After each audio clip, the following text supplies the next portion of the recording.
representing people. Mr. President, my people are on the sea. I will place economic stability and confidence. To protect this art, I property because the needs of this minister and the protect this art.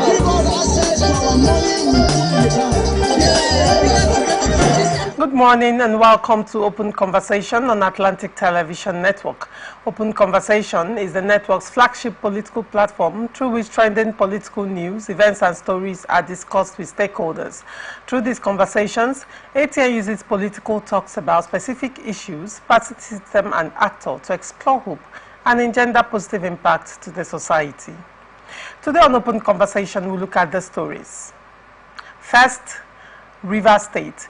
Fubara seized salaries, allowances of 27 lawmakers, the FCT minister says. Still on Rivers crisis, Okocha vows to continue criticizing Fubara's government. On Abia State Labour Party crisis, State Working Committee backs arrest of Southeast Zonal Chairman. And on the polls, Ganduje governors beg aggrieved APC members. And then on to Ekiti State, where PDP recommends Fayoshe's expulsion over anti-party. On Plateau local government polls, APC to boycott Saturday's rerun.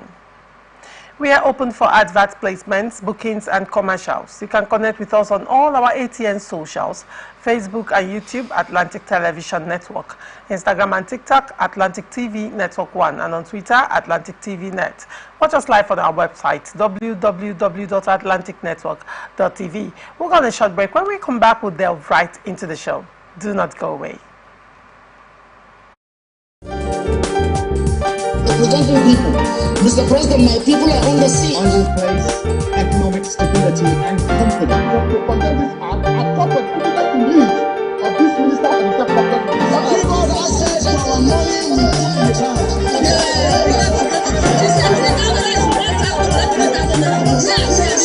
I've always said there are two sets of people, the oppressors and the oppressed, and in between are the cowards and the hypocrites, which I no matter how tough the challenge, how high the obstacles, we always overcome. What Nigerians believe now is not about the government. Who can come and salvage us from where we are? From the lines across the ocean to the land beyond the mountains, through the Sahara, we bring honest pop news, live analysis, expert discussions on trending stories in politics, business, socio-economic, sports, and documentaries.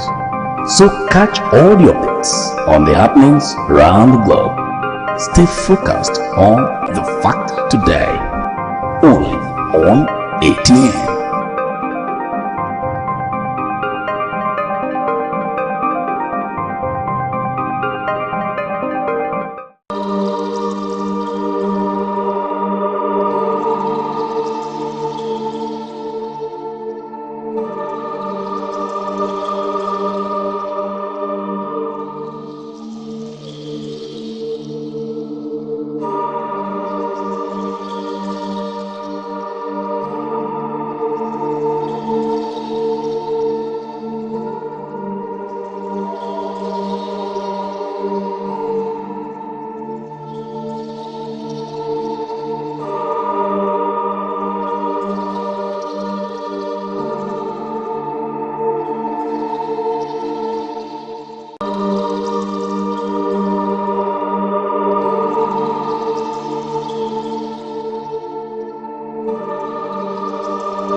Mr. President, my people are on the sea. I will place economic stability and confidence. To condemn this act, I call for immediate release of this minister and the president.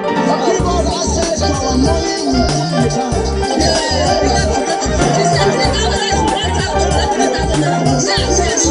As always said, there are two sets of people: the oppressors and the oppressed. And in between are the coward and the hypocrites. Which I No matter how tough the challenge, how high the obstacles, we always overcome. What Nigerians need now is not about the company. Who can come and salvage us from where we are?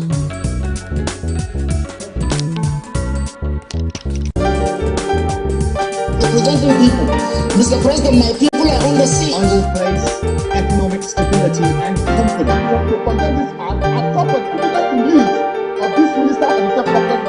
Give us access to our money we put in the bank.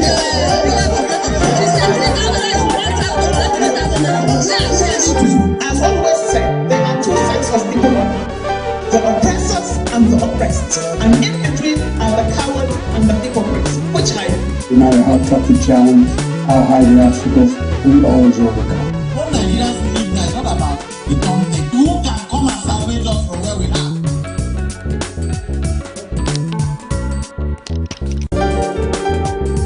Representing people. Mr. President, my people are on the sea. Welcome back and thank you for staying with us. Joining me on Open Conversation this morning is a regular on the program, Nze Nze. He's a political analyst and also prides himself as the man of the masses. Advocate of the masses, right? Good morning. Good morning, Good morning, Nze. Nigerians. Good morning, my co-discussant. And I also have with me Victor Eniche, a political analyst. Good morning, Victor, and welcome. Thank you, Larissa. Great to be here. And on to the story. Minister of the Federal Capital Territory, Nyesom Wike, stated that the Rivers State government has withheld the salaries and allowances of the House of Assembly led by Speaker Martins Amehule for over a year. Speaking in Port Harcourt over the weekend, Wike noted that despite the challenges, the lawmakers have remained steadfast in their commitment to uphold the independence of the legislature. He indicated that their salaries and allowances were withheld in an attempt to frustrate them and pressure them into begging the state governor, Simlaye Fubara. Addressing the lawmakers, Wike said, "You have shown the capacity and independence of a legislature. You have shown that money cannot move you. Other states should emulate you. They seized their salary for 1 year. They seized their allowances. They said they would come and beg. Are you begging today? Will you beg tomorrow? You have shown them we are who we are. Tomorrow, people will look for you. Who are those guys, these guys that stood firm when it mattered most? You may have lost many things. This is the sacrifice you must make. The problem we have in our country today is leaders who don't want to be firm and say this is what we believe in. We won't leave you behind. Rivers leaders are with you every step of the way, ensuring that the people's interests are protected." In his response, Amehule said despite their challenges, the lawmakers won't fail the Rivers people nor give up the quest for the rule of law. He expressed gratitude to Wike for his continuous guidance and support and assured him that the assembly would remain steadfast in making laws that would enhance the well-being of the Rivers people. He emphasized the commitment of the lawmakers to deliver on their legislative mandate freely given to them by their constituents. In his words, "We are grateful for the unwavering support and mentorship of the Honorable Minister, who remains a beacon of leadership." Amehule also lauded President Bola Tinubu for his fatherly roles and assured him that the lawmakers will continue to work on the path of peace and the rule of law. Let me start with you, Nze. What do you make of this story? Thank you very much. I think if I had heard very well from the news, I see the FCT minister speaking as a father to his children, and that's what he's supposed to say to them. But where I differ with him is where he said that their salaries have been withheld for 1 year. Do you withhold the salary of a person who is not an employee of the company, an organization? I have stood my ground in this place to say that since last year, the Amehule-led group, the erstwhile assembly members ceases to be, since their seat was declared vacant by the then Edison Ehie-led assembly. To me, as a person, and to those who believe in what I believe in, they don't exist. So if you say that their salaries have been withheld for 1 year, you are simply trying to whip up sentiment and the feelings from people.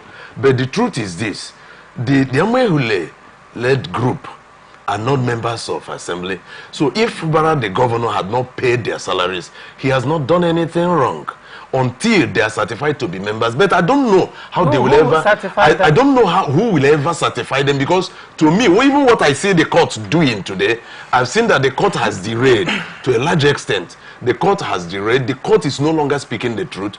I see the FCT minister coming to lullaby his boys. Yes, he had to do that because he had to speak courage into them. He had to, keep them standing. And they are still believing that they will wipe. The truth about this is that we found in the administration of FCT minister when he was governor an oligarchy that had been designed to guard the people, to keep the people, to subject the people for a length of days. But suddenly, from among themselves, God has raised a man who will break that oligarchy. So trying to create a wiketocracy is something that we will stand against as a man of the people, advocate of the masses, and the people within me and those who believe in what I believe. We can never allow that to happen. So let the FCT minister, he can go ahead to talk to his people. Nobody quarrels with him. Even if he wants to spend about a whole week and holding a luncheon with them, he's free. He has the money. He's the FCT minister. He's being paid. So let him take care of them. But for me, I don't see the people as being heard. The salaries of the people as being heard, because they are not serving the masses. All right. And then now, I'll ask you the same question I asked you the last time we were on my show. All right. And it appears we. And I would like you to be patient enough to take the answer from me. No, the thing is, it's a yes or no answer. No. You won't catch me there. Hold on. You won't catch me I'm there. not catching you. No, I won't accept yes or no. Now, the question I want to ask you is there a judgment affirming Martin Samevile as Speaker of the House of Assembly, River State? A wrong judgment. Okay, so that's a yes. Now, let me come to you, Victor. Let me come to you, Victor. I will still come back to that. It's all right. Thought. Victor, what do you have to say about this story?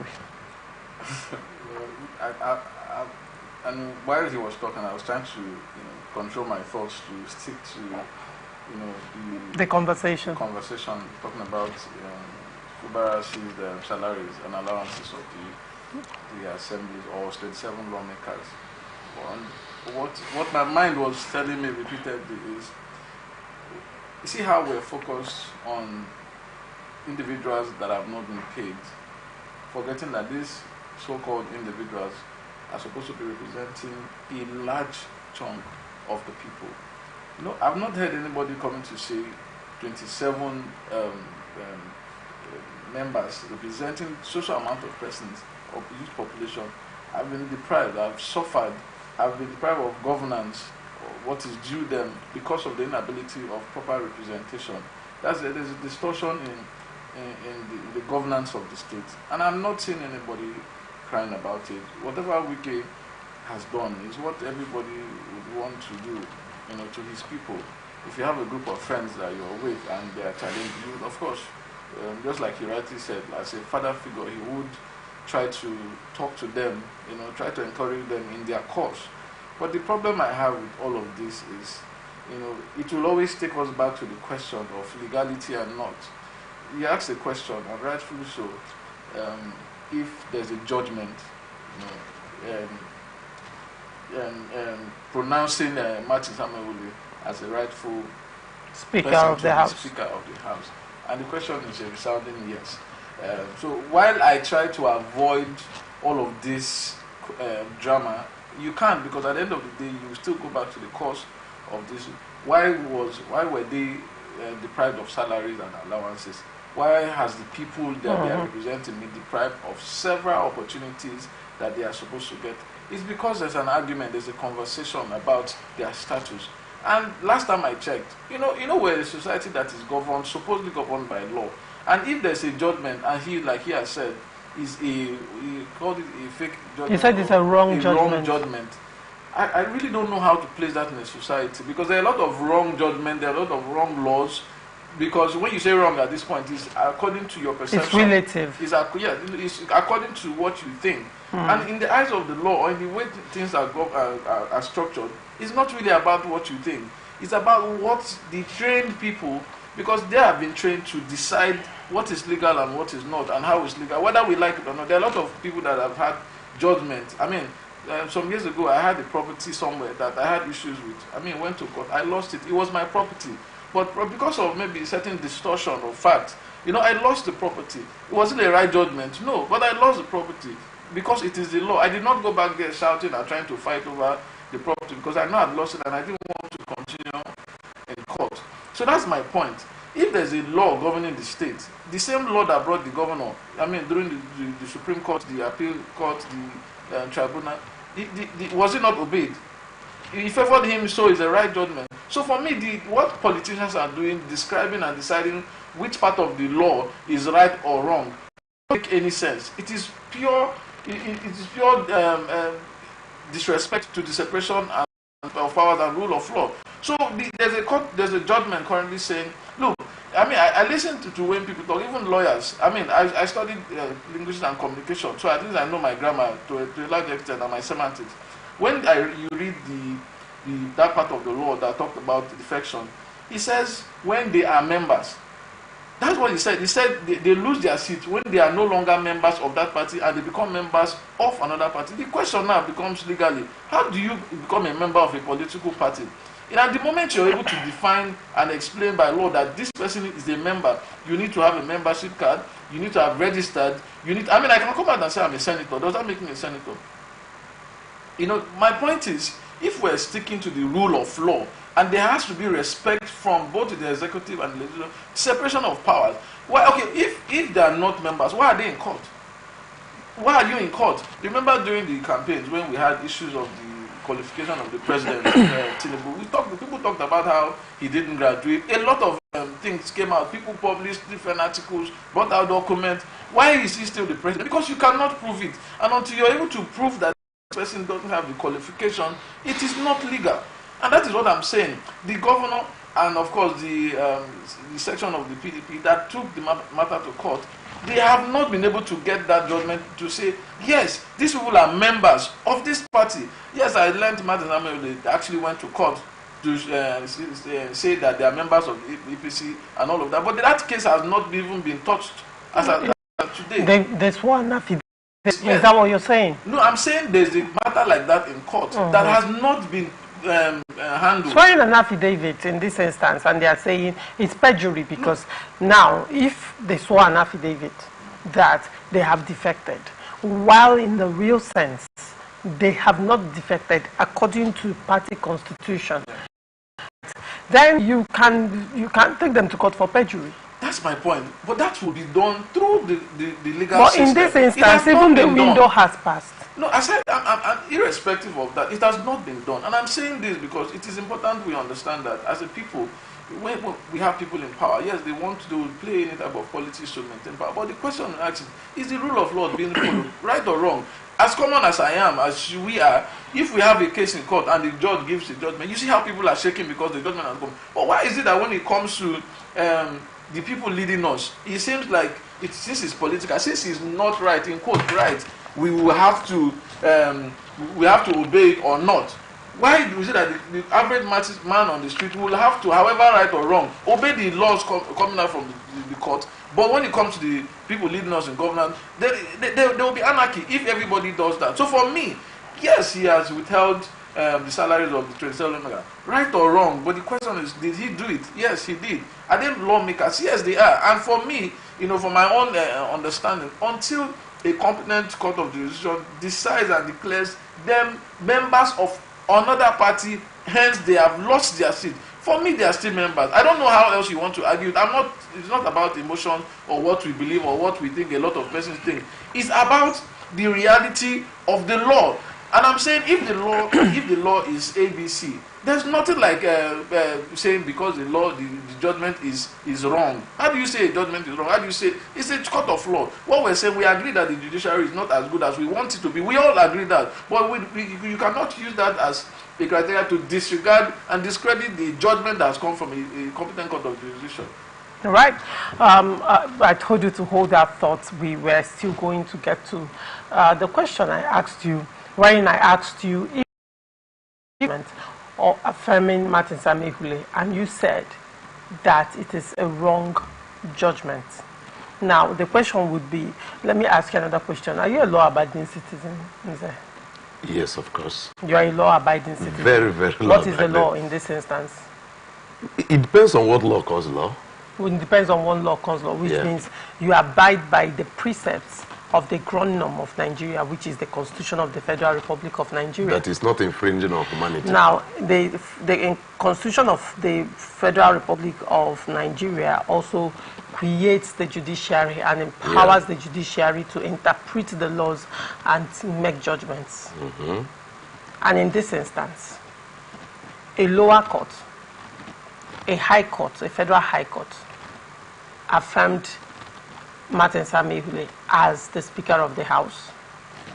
The same court ordered the governor to represent the budget amongst other judgments.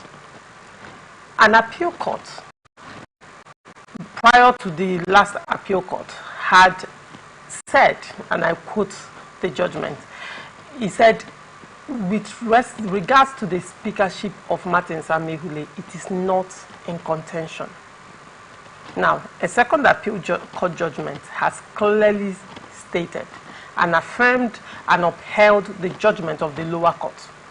In this instance, the judgment of Justice Omotosho of Federal High Court. There's an appeal court upholding that judgment. And if I may also remind you, it was the governor. What's your question on that? If I may also remind you, it was the governor that appealed the judgment of Justice Omotosho, and an appeal court upheld that judgment. Now, if you, as I say, you are a law-abiding citizen, and you are sitting on national television, and you are also saying that we will not recognize this judgment, we will not recognize the law in this instance. You say I say so? Or you are saying... You play your video when you also said we can set the law aside if the law does not tally with the Court of Moral Justice.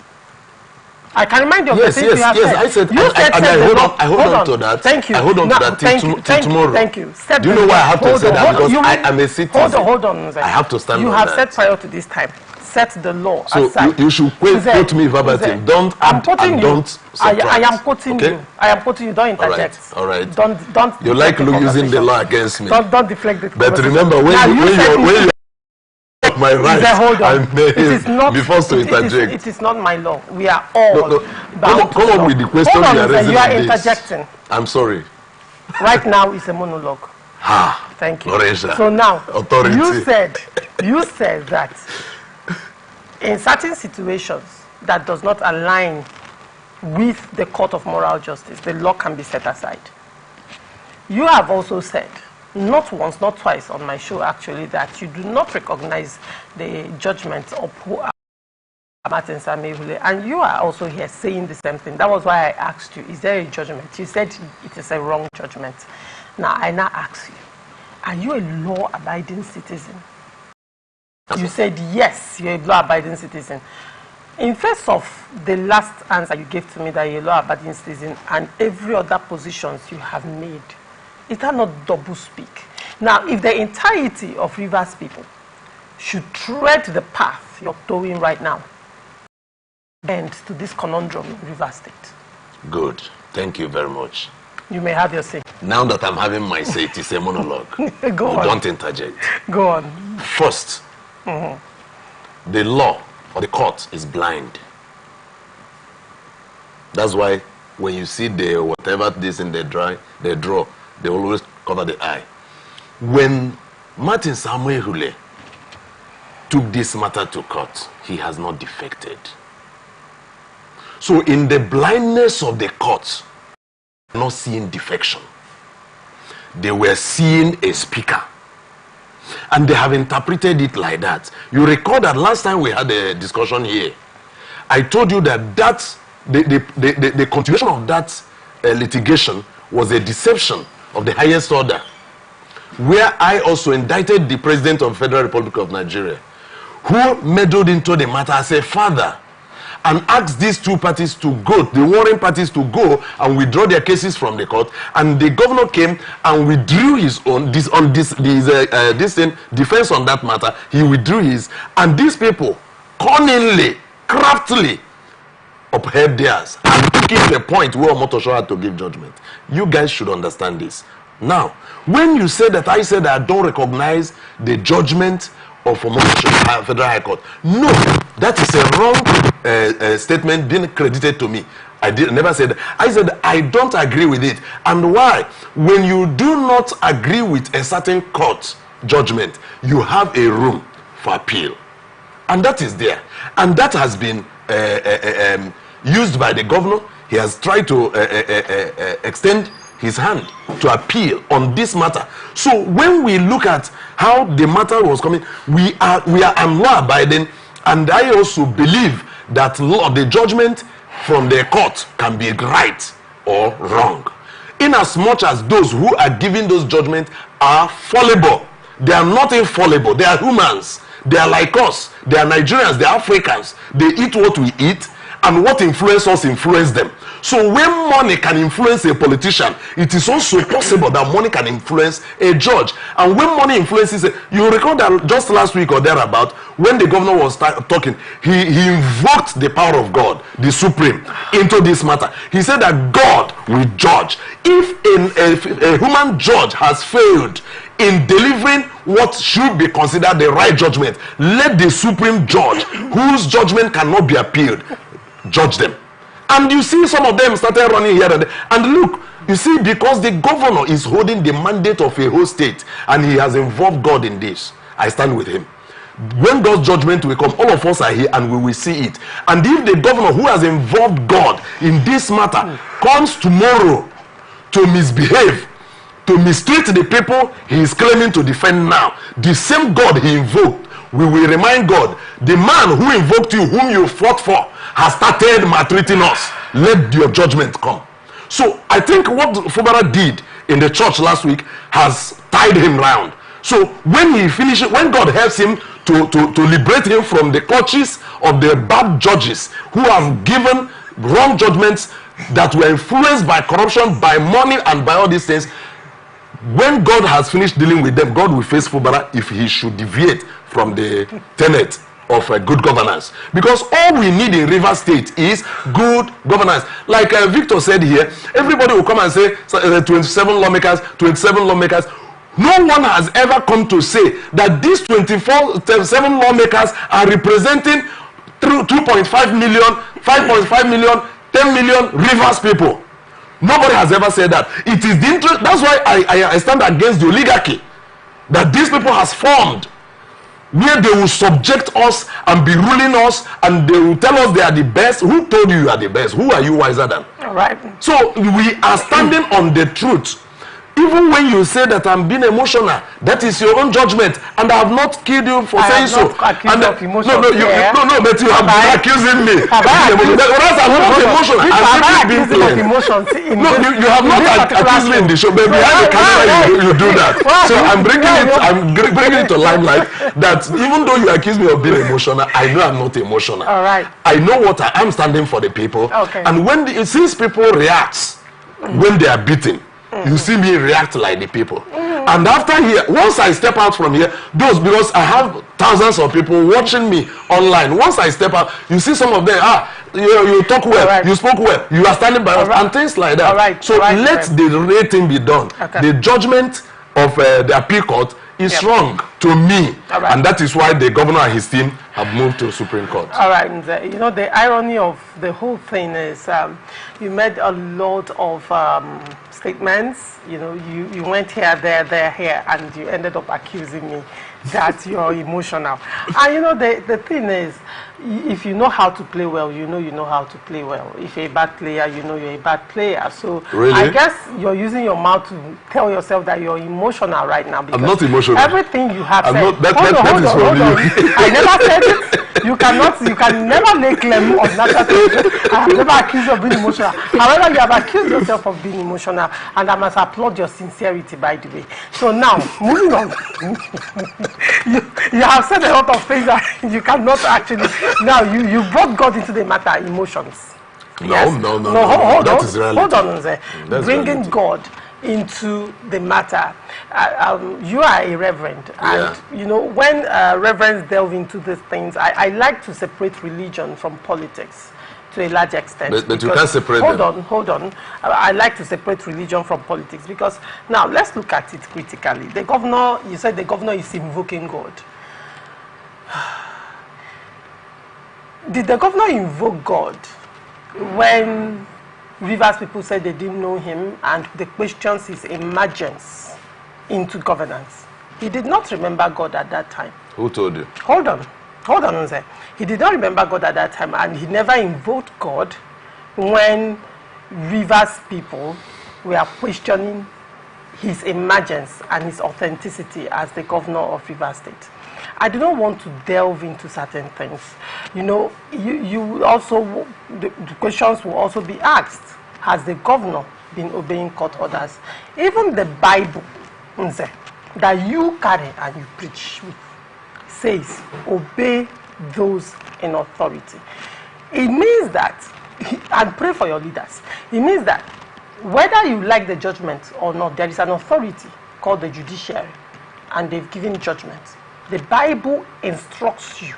The Bible that the governor is using to speak as a Christian and invoke the same God through the Holy Spirit, the Christians project, said, obey those in authority. One would say, has the governor been obeying court orders? You know, when you're pointing with one finger, the other ones are pointing at you.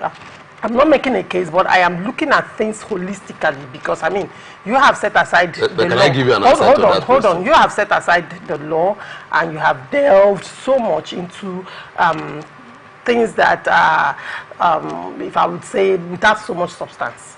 You know, because at the end of the day, it boils down to the law and the facts. You said the law is blind, which means the law does not delve with God factor. The law does not care about the God factor. The Constitution of the Federal Republic of Nigeria is a secular constitution that does not have regards for your religious belief in this instance. And the law has said, is a televised defection. It's a televised defection, real defection. What the law is looking at is, was there a defection? If you say yes, prove it. APC has come out to say, these people are not members of the APC, they are not in the party register. How then do you claim they are APC when the party itself is saying they are not APC members? That's on one hand. You talked about the governor, the suit in question, the Omotosho judgment that the governor went to appeal. The question would be, does the governor have the locus to appeal that judgment?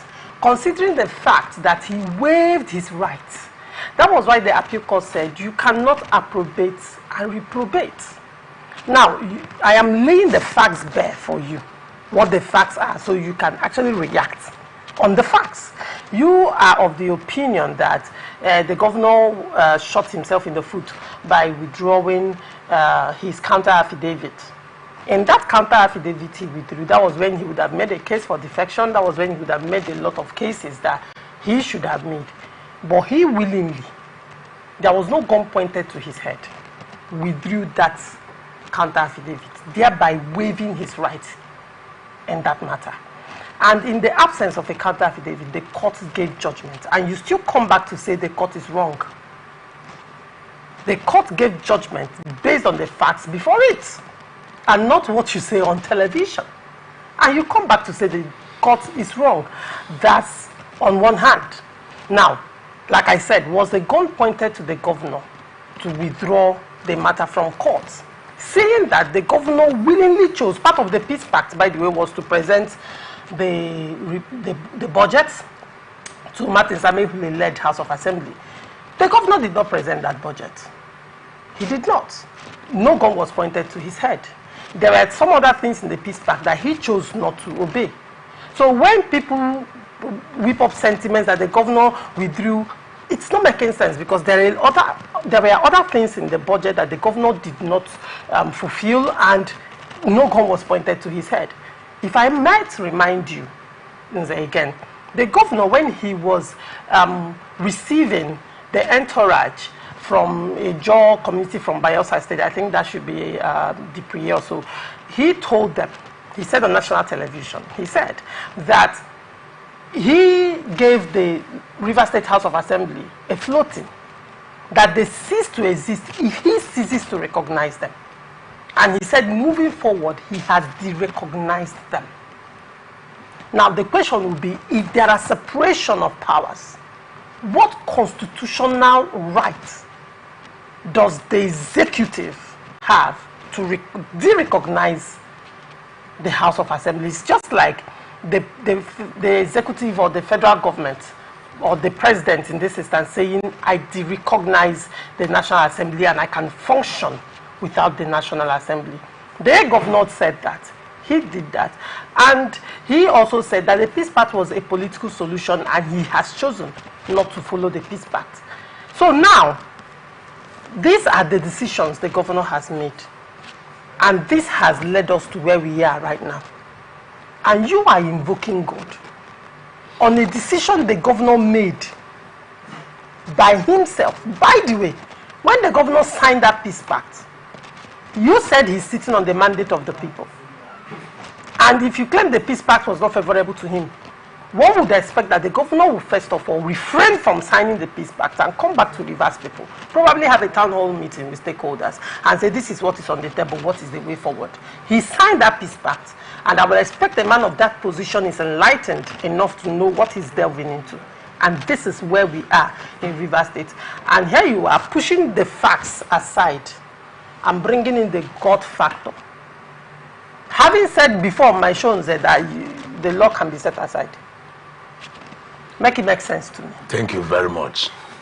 You have brought a full basket of things mixed with relevant and irrelevant points. According to how it suits you. Yes. All right.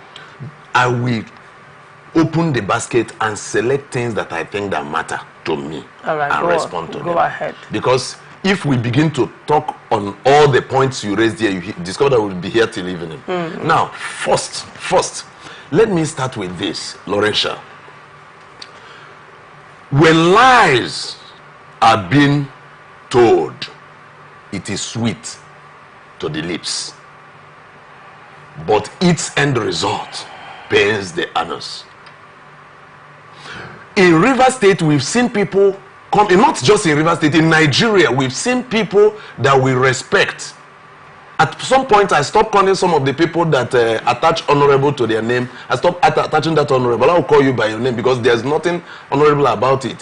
When a full-fledged man will come out and tell blatant lie, white lie, and expect over 2 million Nigerians to believe it, just the one they have put in your mouth, and you are now presenting it to us, telling us, trying to corner, to round it up, saying that televised defection is not defection, that defection is this and all that and all that. Did you just accuse me? Now, no, I didn't accuse you. I didn't accuse you. Let me finish with the point. I didn't accuse you. You exonerated from it, but listen to me. All right, go on. Because I needed to get that. When people come openly to say, I am no longer here, I am now here. Remember, according to you, there was not a gun pointed on their head when they made that decision. And they went out, just as I said last time, they called all the media people who televised them, both print media, electronic media, and social media and all that. They televised them. They came out to say, this is where we are now. They went to court and swore an affidavit that this is where they are. When the chiefs are down, we will go and resurrect that.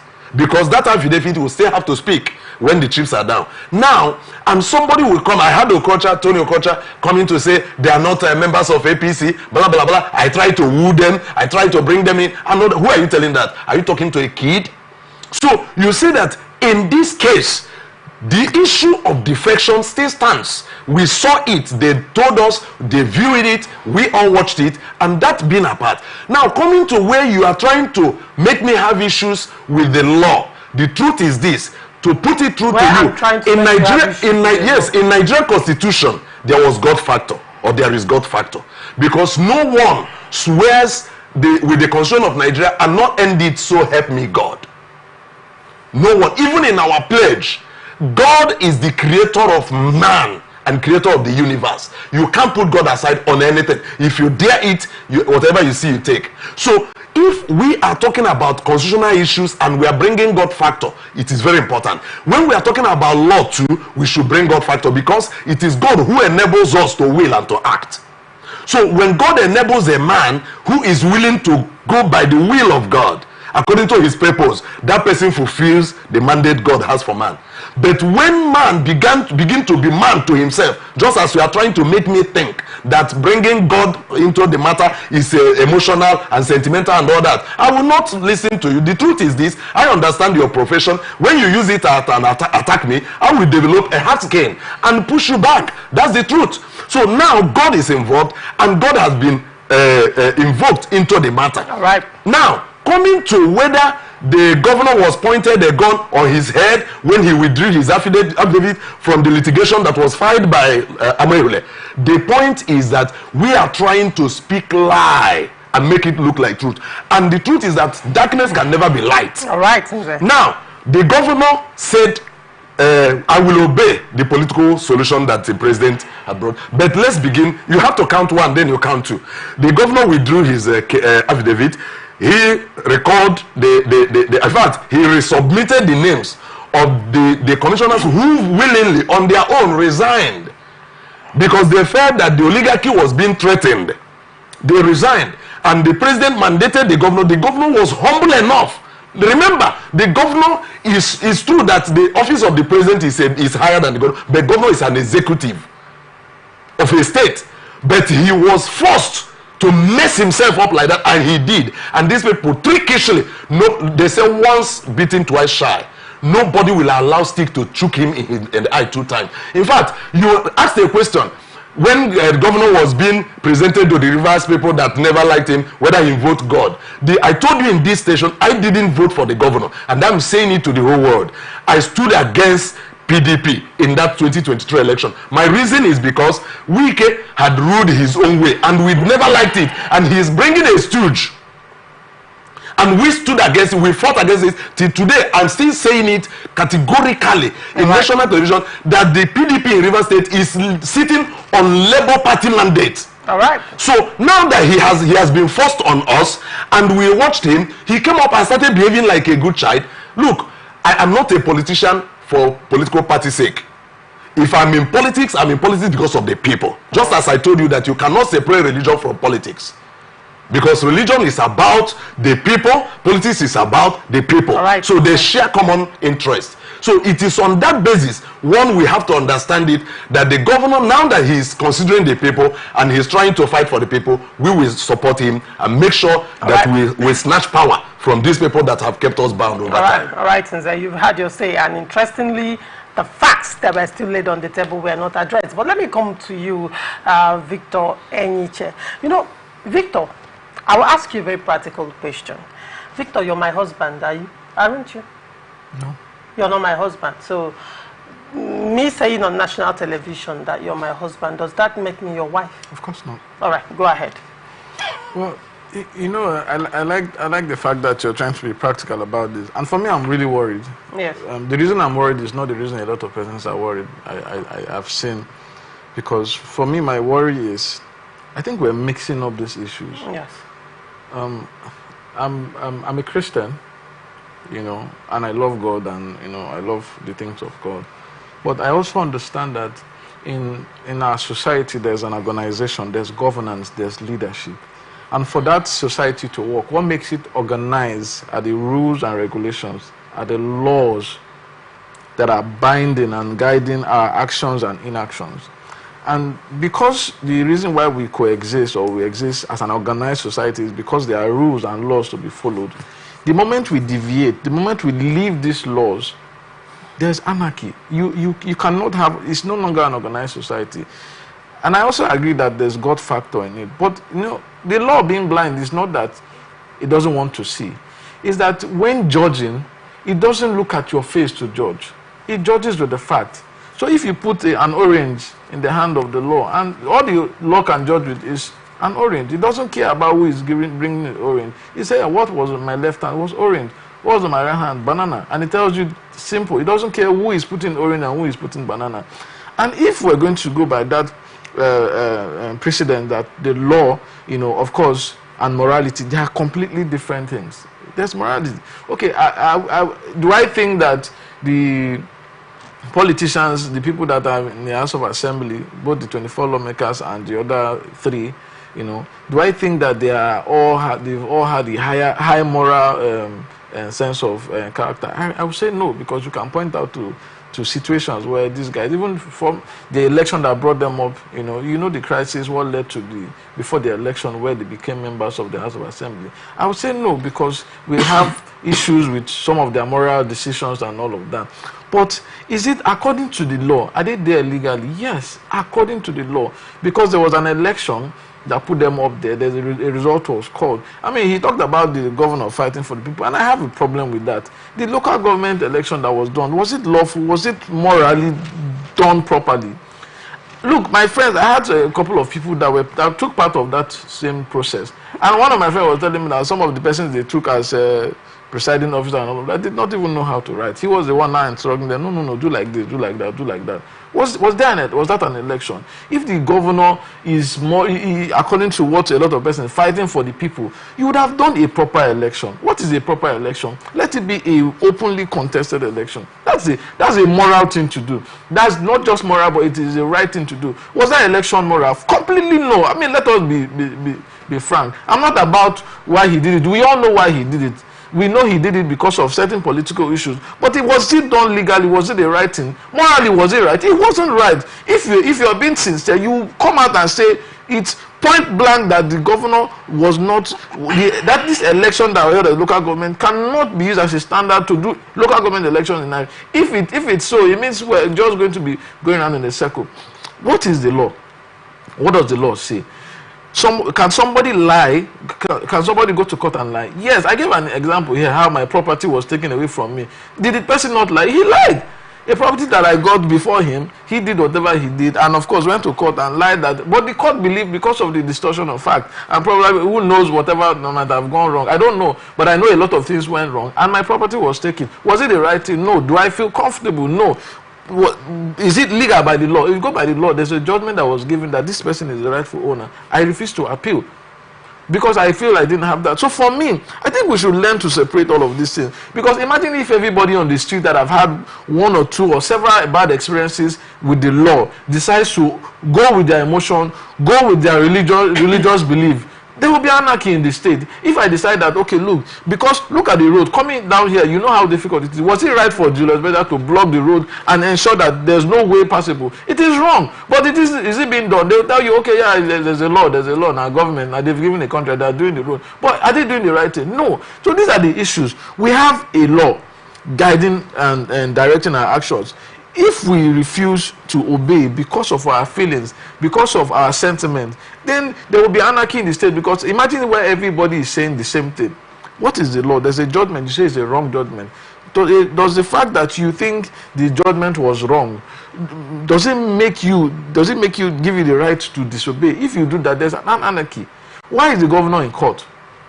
It's a bad judgment. You're not going to obey, but why are you appealing it? Okay, tell me, what happens? Why has INEC not done by election for the 27 members?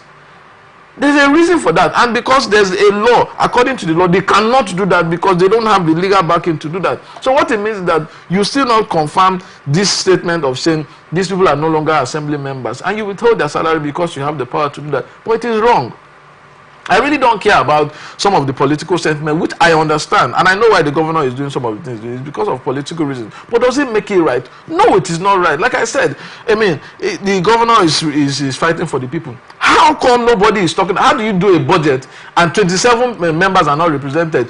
Do you know the number of persons that have been deprived? Constituency have been deprived. Do you know the number of persons? If anything that is right, you say, okay, look, we need to ensure as a governor, election must be held in the 27 constituency. Has that been done? No. You going ahead, does it deprive the people of a lot of things that belong to them? Yes. So for me, I'm not even fighting on, because according to the law of the nation, this is not legal. And if the common masses on the street would have to obey the law, whether it favors them or not, why should the leaders not obey the law? Because it doesn't favor them. And for me, that is my argument. Because the reason you're not obeying the law is because you think as a government is against the people and you're fighting for the people. If the people also decide that most of the judgment that come out does not favor them, they will not listen to it, would there not be anarchy in the state? So politicians are doing this, and we are enabling them by celebrating and clapping them, using the word they are fighting for us. No, they are not. The governor is not fighting for Rivers people. He's fighting for himself as a governor. And let that be clear. What do you mean by fighting for the people? How is he fighting for the people? He's fighting for himself. And I'm not saying that is wrong, because it is right, and of course you have to fight for yourself, because they are the same law for the 27 lawmakers are also Rivers people. So are you fighting for them?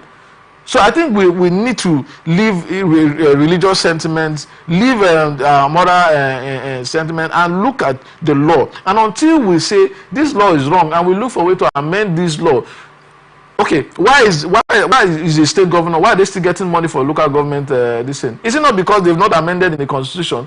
There's a law, and you're saying the reason you're doing it is because there's a law, and until another law is created modifying the old law, you're going to stick to what is law. And so if you can do that in several instances, why will you not do that in this other instance? You choose to want to obey, and this is the problem. Until if a law is given, whether it favors you or not, it is the law. If everybody decides to obey the laws that they sit well with them, I think there will be an anarchy in the state. And we should learn to tell politicians, tell these people, look, I don't care, it favors you or not, obey the law. And until this is done, I think we're going to keep missing it. Victor, we're out of time for this. Okay. Abia State Working Committee of the Labour Party on Sunday alleged that Honorable C.K. Igara, his former state chairman and currently Southeast Vice Chairman, who was arrested on Saturday in Aba, was guilty of impersonation and extortion. Recall that ATN reported how masked police officers disrupted Labour Party's crucial meeting in a hotel on Saturday in Aba, where the secretary of the local government election committee of the party, Prince G.O. Ndubweze, accused Governor Alex Oti of being responsible for the police invasion and arrest. However, in a twist, Emmanuel Oti, acting state chairman of the Labour Party in Abia State, said that Igara's arrest stems from a petition Abia State Labour Party wrote to the police against Igara when he was the state chairman and others over their acts of extortion and impersonation of the state chapter of the party. The acting Labour Party chairman said that Igara, by the constitution of the party, has no legal right to usurp or impersonate the office of the state chairman, having ceased to be state chairman after he was elected the Southeast National Vice Chairman in March 2024. The Abia Labour Party also stated that no court of law has invalidated the existence or activities of the acting state chairman, Emmanuel Oti, and his executive members. Hence, it was wrong and illegal for Igara to impersonate the chairman and his executive by carrying out their legally recognized functions without their consent or approval. The Abia Labour Party also alleged that the party is aware that following the petition they sent against Igara, he had been invited by the police, which he refused to honor, hence yesterday's show.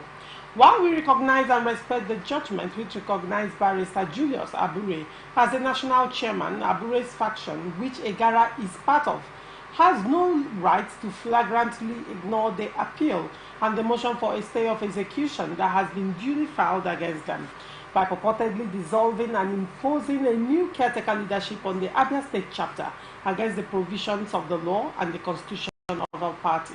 Again, the Abia State chapter of Labour Party had gone further to secure a validly issued order of court which restrains Abure, Igara, and others from those activities which prompted our petition to the police. If we could recognize and respect the judgment of the court on Abure, we do not see any reason why Abure and Igara should ignore the appeal and motion for a stay of execution filed in same court. Why should Abure and Igara choose the court orders to obey or ignore?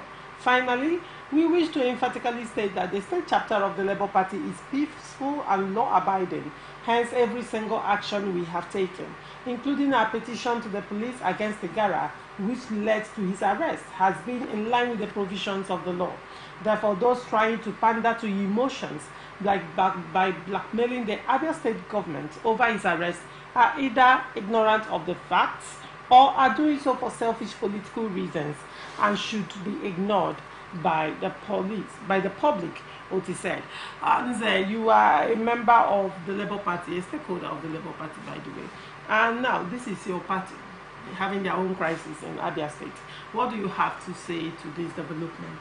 It is just something that is common to man. People can coexist, agree and disagree at some point. Okay. It is natural.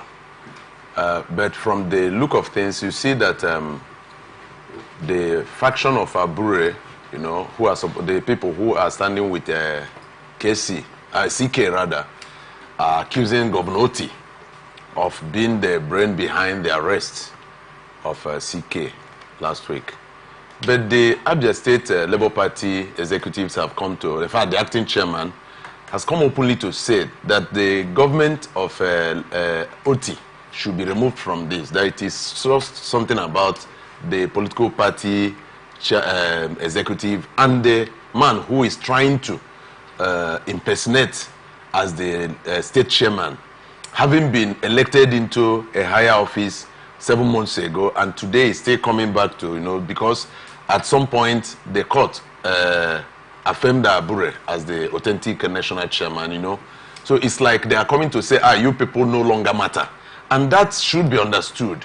In a situation where such thing happens, it is expected of the acting chairman to say, no, Oga, you don't do that. And they say, according to the chairman, based on what the news read, that they petitioned him to the police. And police have invited him over time, which he refused to honor those invitations. And at this point, police now having a hint that he was holding a meeting in a place, even when he's supposed not to hold such meeting, based on the fact that he was no longer the chairman of the state executive, that he has now been moved to Southeast vice national chairman. So now police coming in to arrest him, I think it is not a big deal anyway. It is just a family feud which needs to be settled with understanding. But now that police has been involved, yes, it is not a dead warrant. He will be released after explaining himself and all that. But one thing I want to point clear is here is that they should exonerate Alex Oti. For now, Alex Oti is Nigerian golden governor. And as a golden governor, because he has done what no governor since 1999 have been able to do in Abia State. Alex Oti has done it. So the people of Southeast, the people of South, the Nigerian people are celebrating Alex Oti, and the sole Labour Party governor. All right. He is the only son of the family. And let Abure and his people be careful the way they handle his matter. So let them not rope him into this brouhaha. Now, I want to ask you, now, do you see the national crisis trickling down to Abia State? Now, this is the reason why I ask. You recall that Alex Oti initially had called Abure to step aside, seeing that INEC has de-recognized the Abure leadership at the time. He asked him to step aside, and Abure came out to lash out and said that Alex Oti wants to call the NEC meeting and he doesn't have that right. He doesn't have the constitutional right to summon a NEC meeting. Then Abure now changed the NEC, he changed it to an enlarged stakeholder meeting. That is OT. Yes, Alex Oti did that together with P2B, and that enlarged stakeholder meeting was what was the meeting that was instrumental to setting Abure aside and inaugurating Nenadi Osman 29-man caretaker committee. Now, Igara, in this instance, is of the Abure faction. Do you see the national playing hanky-panky, or do you see the national, the influence of the national, trickling down to Abia State Labour Party and trying to set aside the caretaker as constituted? And remember, they also said that they have gotten stay of execution from courts to stop them from setting them aside. What do you have to say? You see, like, if I may sound political. You're a politician, aren't you? No, but look, oftentimes I address issues. I told you that I refuse to be professional. I address things the way I feel people feel about it. Okay. Now, but if I may look at this thing from political angle, I will see the hand of monkey in the pot. Okay. Because for the court coming to reaffirm Abure or affirm Abure as the authentic national chairman, it's like something they are trying to, you know, raise up this and hit their head. Now, when it begins to happen, Labour Party that is about coming up will be weakened. You recall that when OT being the only... That's a strong allegation. No, you may call it allegation, but you are also on the side. I'm speaking from the angle. The side of people accusing Abure of being a mole in Labour Party. NLC has come out to accuse Abure. See, when you look at Abure's activities, I stood with Abure until after the election. Okay. I stood with Abure in obedient movement until after the election. Okay. And during the election, I saw the excesses of Abure. Even here in Rivers State, I saw the excesses of Abure. But I don't want to go into that, since at a point, the larger stakeholders meeting held in Abia State, as organized by LSOT, set Abure aside because...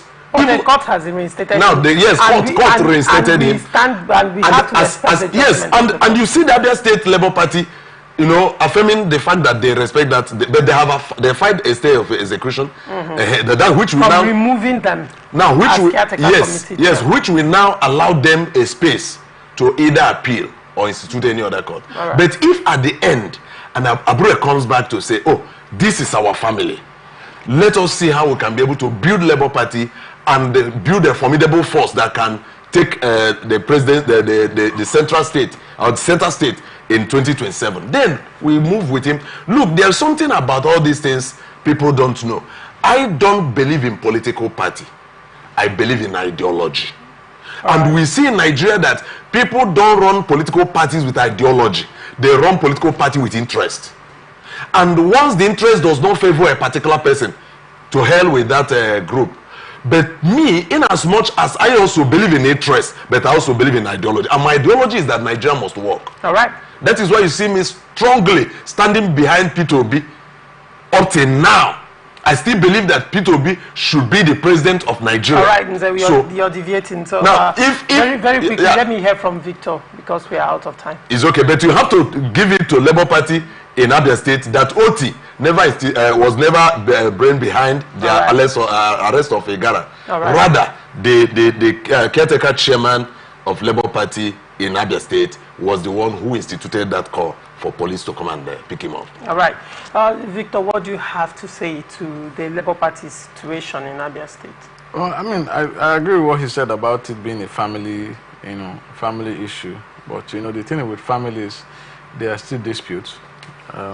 Unfortunately for this family, a family is one that has a larger connection to the people, because it's a vehicle in which people can express their intention to govern the society. So it's backed by the rule of law, and you have to, whatever activity you do, you cannot settle it internally alone, because there's a rule of law guiding your activity as a political party. Because for you to operate as a political party, you need to be recognized by the law. And if the law says these are the rules and regulations, it means your activity would not only have to be guided by what your family sentiment are, but also what the law says about running a political party. So for me, I think whatever we're doing as people, or they are doing as Labour Party, as long as it falls in line with the rule of law, and I think they have a right. I mean, the state working committee has said they've gone to court and they've gotten a judgment, stay of execution while the case is still on. And I think Abri and whoever it doesn't like that should just follow the processes. If there's an appeal, file your appeal and ensure. I mean, Aburi is a beneficiary of the court, and so he should also respect, whatever judgment is coming from the state working committee to ensure that there's an organized. It's just similar to what we talked about. Let the rule of law be obeyed, whether it favors you or not. Follow the law of law. If you're able to vacate it and move. If there's a judgment that favors you, good. If it doesn't favor you, you find other legal means of pursuing your interest. So for me, I think, yes, it's a good one. But the only challenge I have is, just like they said, people should stop choosing the judgment that they would obey. It defeats the essence of having a judiciary. All right. National Chairman of the All Progressive Congress, Umar Ganduje, along with governors elected under the party, has urged the aggrieved members in Ondo State to support Governor Lucky Ayadetiwa in the upcoming governorship election next month. Among those aggrieved are the governorship aspirants who competed against Governor Ayadetiwa in the APC primary. While addressing party members, Ganduje emphasized that achieving victory at the polls is a collective responsibility for all party members. He encouraged everyone to unite in their efforts to secure success in the election. Ganduje said, "Our mission is to give you assurance that our party is solidly behind you, that the party at the national level are behind you. We are here to give you hope, to encourage you, to make you feel that this election is a task that must be done. We are so encouraged that there is unity in this party, especially when you invited all aspirants. There is no victor, there is no vanquish in the primary. This is a win-win situation. This is a big achievement. I'm expecting 90% victory in this election. Make sure that you know those who are supposed to vote in your units. You must be involved in a house-to-house campaign. We are strategizing. We must have 100% states of the Southwest, beginning from Ondo State. Lagos State Governor Babatunde Sanwo-Olu, who is the coordinator of the party in the Southwest, called for unity among members. Ekiti State Governor Bayodun Oyebanji said the November 16 polls will be a deciding moment in the history of the state. He urged the APC members not to allow the achievements of late Akeredolu to be reversed. Senate leader Opeyemi Bamidele urged the party to integrate all the aggrieved members to foster unity ahead of the forthcoming election. He said, "I want to say that true heroes are the aspirants. I beg you in the name of God. This is actually the president's election. Make the aggrieved aspirants relevant and integrate them. This reconciliation continues after the election because the PDP doesn't have a candidate. After the election, Abola Ajayi is still coming back." One of the former aspirants, Chief Olusola Oke, declared that all 16 aspirants have agreed to work for Governor Ayadetiwa to ensure the opposition party does not take over the state. All the 16 aspirants have resolved to settle and agree to work with the candidate of our party, he said. "We believe that we should not allow the state to slip into opposition." Among those who attended the reconciliation meeting were Chief Olusola Oke, Isaac Kekemeke, Wale Akinterewa, and Mrs. Oladuni Odo. Let me start with you, Victor. This appears to also be the same path that APC told prior to Edo State Guba elections. You will realize that, or remember that Edo State, after the primary, the APC primaries, they had issues. In fact, the party was balkanized. The same with Labour Party and PDP. However, even though PDP entered the election with more crisis and it cost them the ballot, in this instance in Edo State, Edo APC were able to reconcile and close ranks, and they appear to be playing the same game in Ondo State in the forthcoming elections. What do you make of this? Do not also forget that when Akeredolu died, there were issues with Ayaditiwa emerging the governor. And when he even emerged the governor, the wife of late Akeredolu did not endorse him, you recall. And that faction is still there. That faction is still there. So far, we've not heard that they've mended fences. These are factors that will play out. Now, Omar Ganduje and some APC governors are making this step at reconciliation. What do you make of that?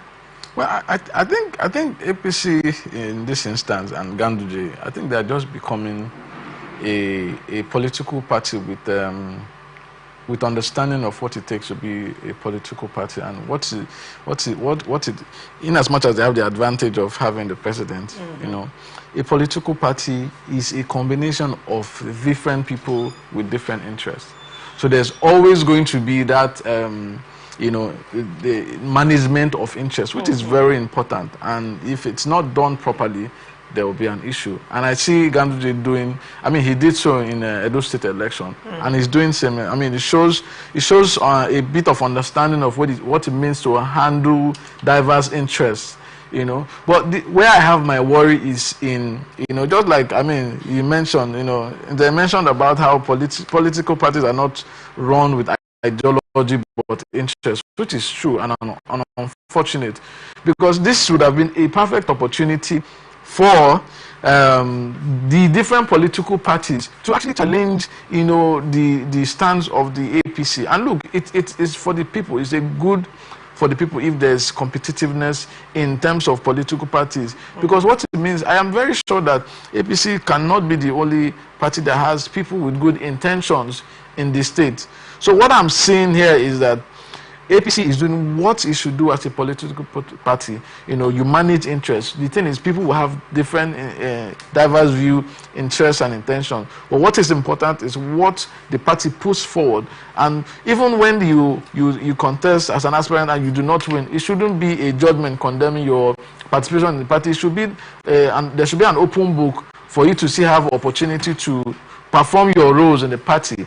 And what I think the Ganduje has done so far, at least with the last Edo State election and this election, I'm seeing some sense of leadership in terms of managing the interests of a political party, which is good. But where I think I'm trying to draw attention to all political parties, the Labour Party, which are the major opposition parties, should learn from this. I mean, one of the things that we give Wike credit for is management of this kind of thing. And you know, these are the kind of things you do not underestimate or underrate in having a political party. When the PDP was dying, and it seems everybody was leaving the PDP, it was Wike and Fayose and a few others that stood and ensured that the PDP as a party was an opposition for good 8 years. They were always shouting. Fayose was talking even until he left as governor. We can continue talking and all of that, and that's what kept the opposition party, which is PDP, afloat. And I think Labour Party should, in short, Labour Party and PDP should at this point understand and carry the people with understanding that these are diverse views. People who would have intense interest.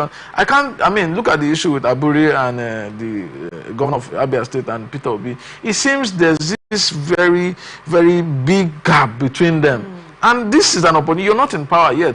Just like you mentioned, OT is the only of the Labour Party in the state. Look at PDP losing Edo State, and chances that they are going to lose more states if it continues like this. So I think political parties should wake up and try as much, since we are all agreed that there's no ideology, try to create an ideology and run with it so that people can know where to, okay, look, this is a good place. Look at the opportunity. PDP does not have a candidate or solid candidate in this election, and yet there's crisis in the APC. Where's the Labour Party in all of this? You know, so for me, Ganduje is doing the work of a national chairman, and so far I think he's doing a good job in terms of managing this crisis.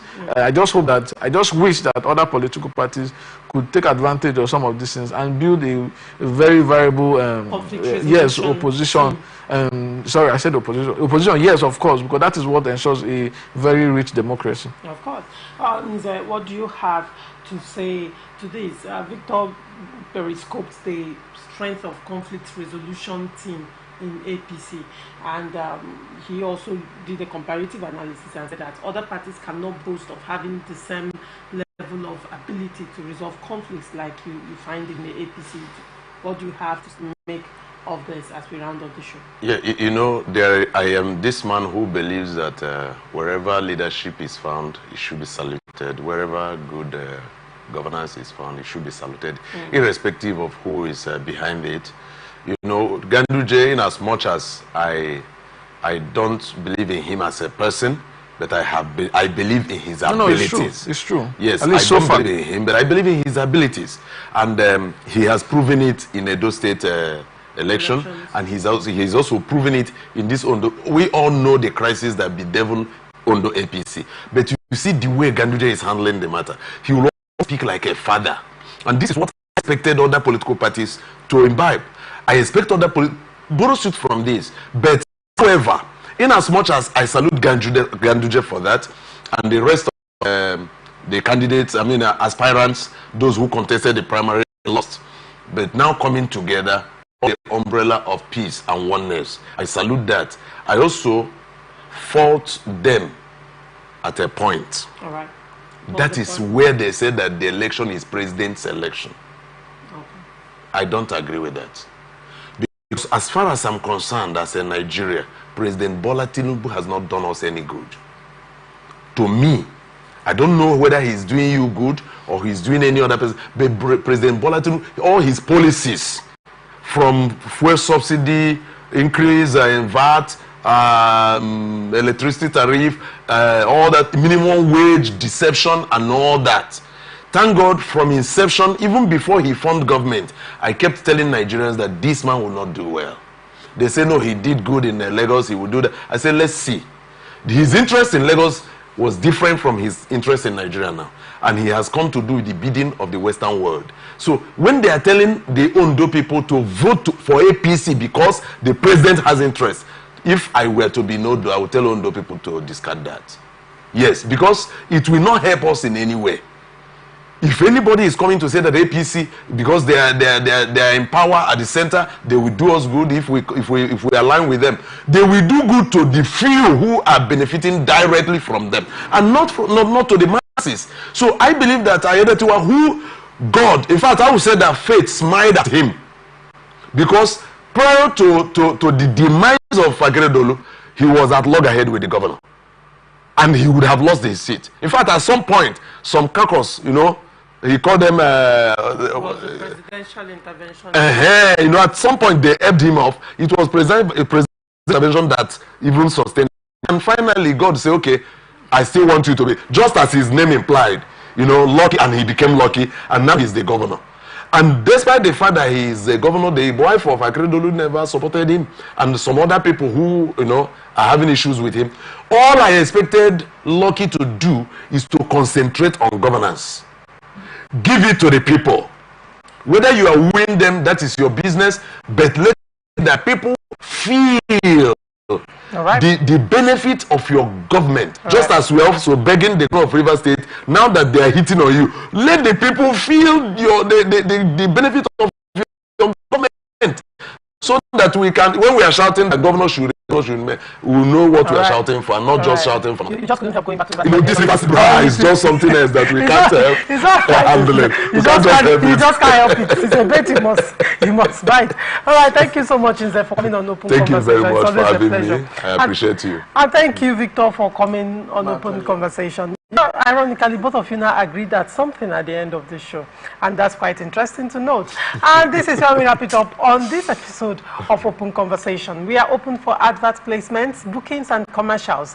You can connect with us on all our ATN socials: Facebook and YouTube, Atlantic Television Network; Instagram and TikTok, Atlantic TV Network 1; and on Twitter, Atlantic TV Net. Watch us live on our website, www.atlanticnetwork.tv. Do get peace and unity are the pathways to progress. Thank you for watching. I am Ogu Laurentia. Transition News comes up next. Do not go away. Economic stability and confidence. At top of the lead of this minister and the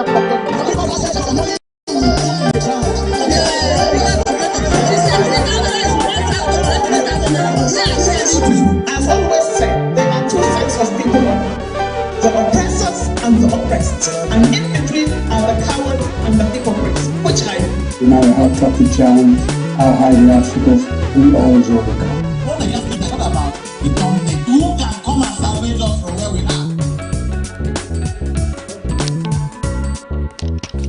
From the lines across the ocean to the land beyond the mountains, through the Sahara, we bring all the sport news, live analysis, expert discussions on trending stories in politics, business, socio-economic, sports, and documentaries. So catch all the updates on the happenings around the globe. Stay focused on the fact today, only on ATN.